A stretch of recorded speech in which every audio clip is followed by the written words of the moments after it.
The debate AP తెలంగాణలో ఇవాళ 4 చెప్పుకోదగ్గ హ్యాపెనింగ్స్ జరిగాయి. ఏంటవి అంటే, తెలంగాణలో ఇప్పుడు క్యాబినెట్ మీటింగ్ ఇంకా నడుస్తుంది. చాలా ఇంపార్టెంట్ క్యాబినెట్ మీటింగ్, కీలకమైన నిర్ణయాలు తీసుకుంటారు. రెండవది, ఇవాళ ఉదయం అధికార పార్టీ నాయకులు, మంత్రులు అండ్ బీఆర్ఎస్ మాజీ మంత్రులు, ఎమ్మెల్యేలు, ప్రస్తుత ఎమ్మెల్యేలుగా ఉన్న వాళ్ళందరూ సవాళ్ళ మీద సవాళ్ళు వేసుకున్నారు. చాలా హీట్ ఎక్కింది హైదరాబాద్. ఎందుకు అంటే, సోషల్ వెల్ఫేర్ హాస్టల్స్లో, గురుకులాల విద్యాలయాల్లో పిల్లలకు సంబంధించిన సౌకర్యాలు, వీటికి సంబంధించి టెండర్లు పిలిచింది ప్రభుత్వం. దాంట్లో అవినీతి జరిగింది అని హరీష్ రావు గారు, లేకపోతే ఆర్ఎస్ ప్రవీణ్ కుమార్ గారు ఏదో ఆధారాలు బయట పెట్టారు, పెడతామన్నారు. వాళ్ళు ఏదో ప్రెస్ మీట్ పెడతామన్నారు. మీ దాంట్లోనే అవినీతి జరిగింది, మేము చర్చకు రెడీ అని వీళ్ళు అన్నారు. సరే, రాజకీయ పార్టీలు చర్చ అంటాయి కానీ జరగవో, పోలీసులు అడ్డుకుంటారు గొడవలు అవ్వకుండా. అది కొంచెం హీట్ అయింది. తర్వాత హరీష్ రావు గారిని అరెస్ట్ చేశారు, అయిపోయింది. ఇది ఎందుకు చెప్తున్నానంటే, నేను తెలంగాణలో ఇవాళ జరిగిన 2 హ్యాపెనింగ్స్ మేజర్వి. క్యాబినెట్ మీటింగ్ అనేది ప్రభుత్వ కార్యక్రమాల్లో అదొక భాగం ఎవరి 15 రోజులకి. ఇవాళ జరిగిన హీటెడ్ పొలిటికల్ ఇది కూడా దేని గురించి? పేద పిల్లల వసతి గృహాల్లో టెండర్లు, లేకపోతే దానికి సంబంధించిన అవినీతి, అది బయట పెడతామని ప్రతిపక్షం అనడము, దానికి మేము రెడీ, బయట పెట్టండి అని వీళ్ళు అనడము ప్రజలకు సంబంధించిన విషయం. దట్టు బలహీన వర్గాల పిల్లలకు సంబంధించిన అంశం, వసతి గృహాలకు సంబంధించిన అంశం. గుడ్, బాగుంది, అది అవసరం కూడా. అలాగే ఏపీకి సంబంధించి 2 అంశాలు జరిగాయి. ఏంటవి అంటే, విబీజీ రామ్జీ అంటే మహాత్మా గాంధీ జాతీయ ఉపాధి హామీ పథకాన్ని రీప్లేస్ చేస్తూ కేంద్ర ప్రభుత్వం తీసుకొచ్చిన కొత్త ఉపాధి హామీ పథకం విబీజీ రామ్జీ. అది ఏపీలోనే లాంచ్ చేశారు. మనకు బాగా గుర్తుంటే, మన్మోహన్ సింగ్ గారు ప్రధానమంత్రిగా ఉన్నప్పుడు మహాత్మా గాంధీ ఉపాధి హామీ పథకం, గ్రామీణ ఉపాధి హామీ పథకాన్ని కూడా అప్పుడు కూడా అంటే అప్పుడు ఉమ్మడి రాష్ట్రం, అప్పుడు కూడా ఇక్కడే లాంచ్ చేశారు, అనంతపురం జిల్లాలో. అప్పుడు అక్కడ బాగా కరువు బాగా వచ్చింది, గంజి కేంద్రాలు కూడా పెట్టే పరిస్థితి వచ్చింది. కాబట్టి అప్పుడు ఉపాధి హామీ పథకాన్ని డిజైన్ చేసి అనంతపురంలో లాంచ్ చేశారు. మళ్ళీ ఇప్పుడు ఏపీలోనే చేశారు. దానికి కేంద్ర వ్యవసాయ మంత్రి శివరాజ్ సింగ్ చౌహాన్ హాజరయ్యారు. అది ఒక కార్యక్రమం. ఇంకొక 2వ కార్యక్రమం ఏంటయ్యా అంటే, ఆ మధ్య 3 నెలల క్రితం ఎప్పుడు ఒక యువకుడు సూసైడ్ చేసుకున్నాడు. ఎందుకు? సిఐ, పోలీస్ అధికారి, ఇప్పుడు మొన్న అరెస్ట్ అయిన సిఐఏ నన్ను వేధిస్తున్నాడు, ఈ వేధింపుని భరించలేకపోతున్నాను, నేను చచ్చిపోతానని చెప్పి అతను సూసైడ్ చేసుకున్నాడు. మొన్న ఈ సాయి కృష్ణ అనే అతని కేసు ఇదైనప్పుడు ఆ వీడియో మళ్ళీ బయటకు వచ్చింది, వైరల్ అయింది. ఇది కూడా జరిగింది. ఈ సిఐ వేధింపుల వల్ల ఒక యువకుడు, ఇంతకుముందు దళిత యువకుడు ఆత్మహత్య చేసుకున్నాడని ఆ వీడియో మళ్ళీ వైరల్ అయింది. ఇది జరిగి 3 నెలలు అయింది. జగన్మోహన్ రెడ్డి గారు ఇవాళ వెళ్ళాడు. ఏపీలో జరిగిన 2nd హ్యాపెనింగ్ ఇది ఇవాళ. మరి 3 నెలల క్రితం సూసైడ్ జరిగినప్పుడు వెళ్ళాడా? వెళ్ళలేదుగా. అప్పుడు వీడియో బయటకు వచ్చింది, అప్పుడు కూడా వచ్చింది. మరి వెళ్ళలేదే, ఇవాళ వెళ్ళాడు. మొన్నేమో సాయి కృష్ణ చచ్చిపోయాడు అంటే చచ్చిపోయినట్టే, అది పోలీసులే చెప్తున్నారు కదా, అది లాకప్ డెత్ అని, కాబట్టి చచ్చిపోయాడు. ఆ రోజు వాళ్ళ ఇంటికి వెళ్ళి వాళ్ళ అమ్మ బంధువుల్ని, అమ్మని, వాళ్ళ తల్లిని పలకరించాడు, పరామర్శించాడు. ఓకే, ఆ రోజు అందరం స్వాగతించాం ప్రతిపక్ష నాయకుడిగా వెళ్ళాలని. మళ్ళీ వాళ్ళు వెళ్ళాడు.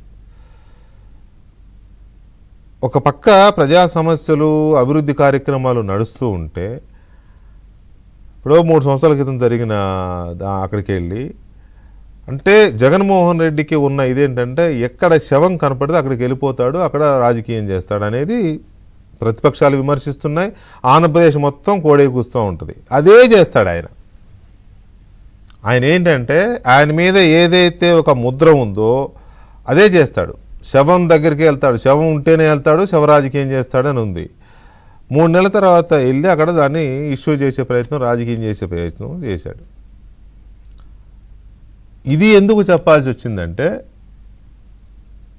నిన్న ప్రెస్ కాన్ఫరెన్స్ పెట్టాడు.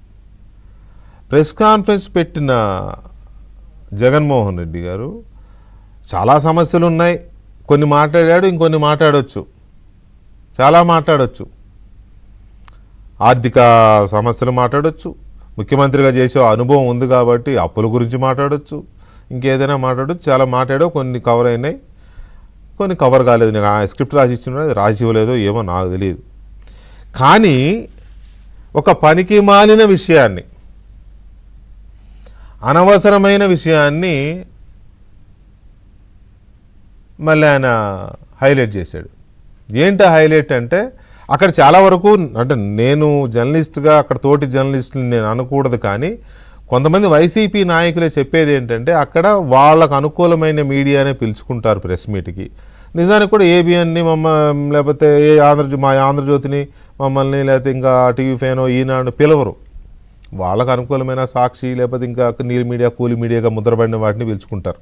ఓకే, పిలుచుకొని అది ఓకే. క్వశ్చన్స్ కూడా స్క్రిప్టెడ్ క్వశ్చన్సే. ఆయనకి ఎలాగైతే స్పీచ్ రాసిస్తారో క్వశ్చన్స్ కూడా రాసిచ్చిన క్వశ్చన్సే అడిగించుకుంటారు అని వైసీపీ వాళ్ళు చెప్తారు. ఆనెస్ట్లీ చెప్తున్నా, నేను ఈ విషయంలో నేను కావాలి అంటున్న మాట కాదు. ఎందుకంటే నా తోటి జర్నలిస్టుని నేను స్క్రిప్టెడ్ క్వశ్చన్లు అడుగుతారని అనడానికి నాకు కొంత ఇబ్బందిగా కూడా ఉంది. కానీ విన్న మాటే చెప్తున్నా నేను. ఓకే, అది పక్కన పెడితే స్క్రిప్టెడ్ క్వశ్చన్ అడిగించుకుని మరీ చెప్పాడు. ఏంటి అది అంటే,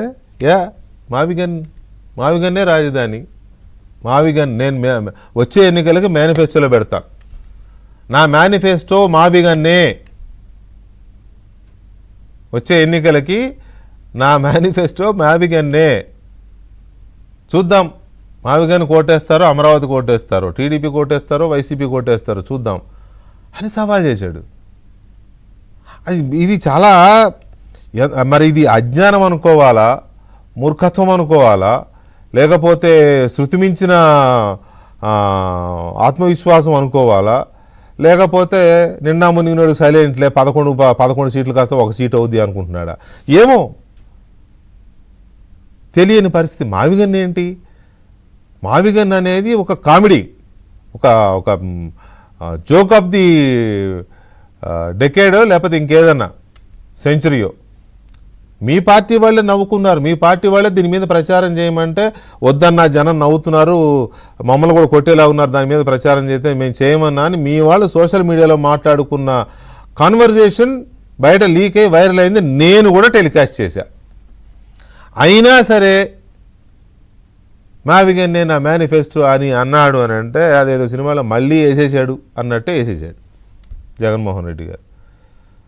ఇప్పుడు అందరూ అంటున్న మాట ఏంటంటే ఇది పొలిటికల్గా జగన్మోహన్ రెడ్డి సూసైడల్, రాజకీయాల్లో హత్యలు ఉండవు, ఆత్మహత్యలే ఉంటాయి అనడానికి ఇది ప్రత్యక్ష నిదర్శనం. ఆయన తనను రాజకీయంగా తనను తాను ఇది చేసుకోవడం కాకుండా వైసీపీకి సమాధి కట్టేసుకున్నాడు అనేది ఇప్పుడు రాజకీయ వర్గాల్లో జరుగుతున్న చర్చ. మరి ఇంత పనికిమాలిన విషయం అయితే నువ్వెందుకు చర్చ పెట్టావు వెంకటకృష్ణ, నన్ను ఎవరైనా అంటారేమో. ఒక రాజకీయ పార్టీకి ఆ పార్టీ అధ్యక్షుడే సమాధి కట్టేసుకున్నాడు అనే చర్చ చాలా చాలా చాలా ఆసక్తికరమైన కీలకమైన చర్చ కాబట్టి, అంశం కాబట్టి, ఆంధ్రప్రదేశ్ రాజకీయాల్లో వైసీపీ అనేది ఇక లేకుండా పోతోంది అని అందరూ అనుకుంటున్నారు కాబట్టి ఈ చర్చ పెట్టాను. ఈ చర్చ పెట్టి ఈ చర్చకి 2 కీలకమైన వ్యక్తుల్ని పిలిచాను. ఎందుకు ఆ 2 వ్యక్తులు ఎవరు అని అంటే, ఒకరు తెలుగుదేశం పార్టీ నాయకుడు, జగన్మోహన్ రెడ్డి గారి గురించి చిన్నప్పటి నుంచి బాగా తెలిసి వాళ్ళ తాతగారి హత్య కేసులో ప్రధాన నిందితుడుగా మా తాతను చంపారు అంటాడు కదా ఈయన.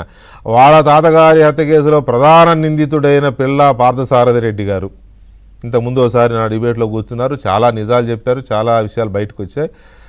ఇవాళ ఆయన్ని తీసుకున్నాం. ఎందుకంటే జగన్మోహన్ రెడ్డి గారు ఎందుకు ఇలా చేస్తాడు ఆయన పార్టీని ఆయనే చంపేసుకున్నాడు అనే చర్చ ఎందుకు వస్తుంది, ఏంటి అసలు ఆయన ఇదేంటి అనేది ఒకటి.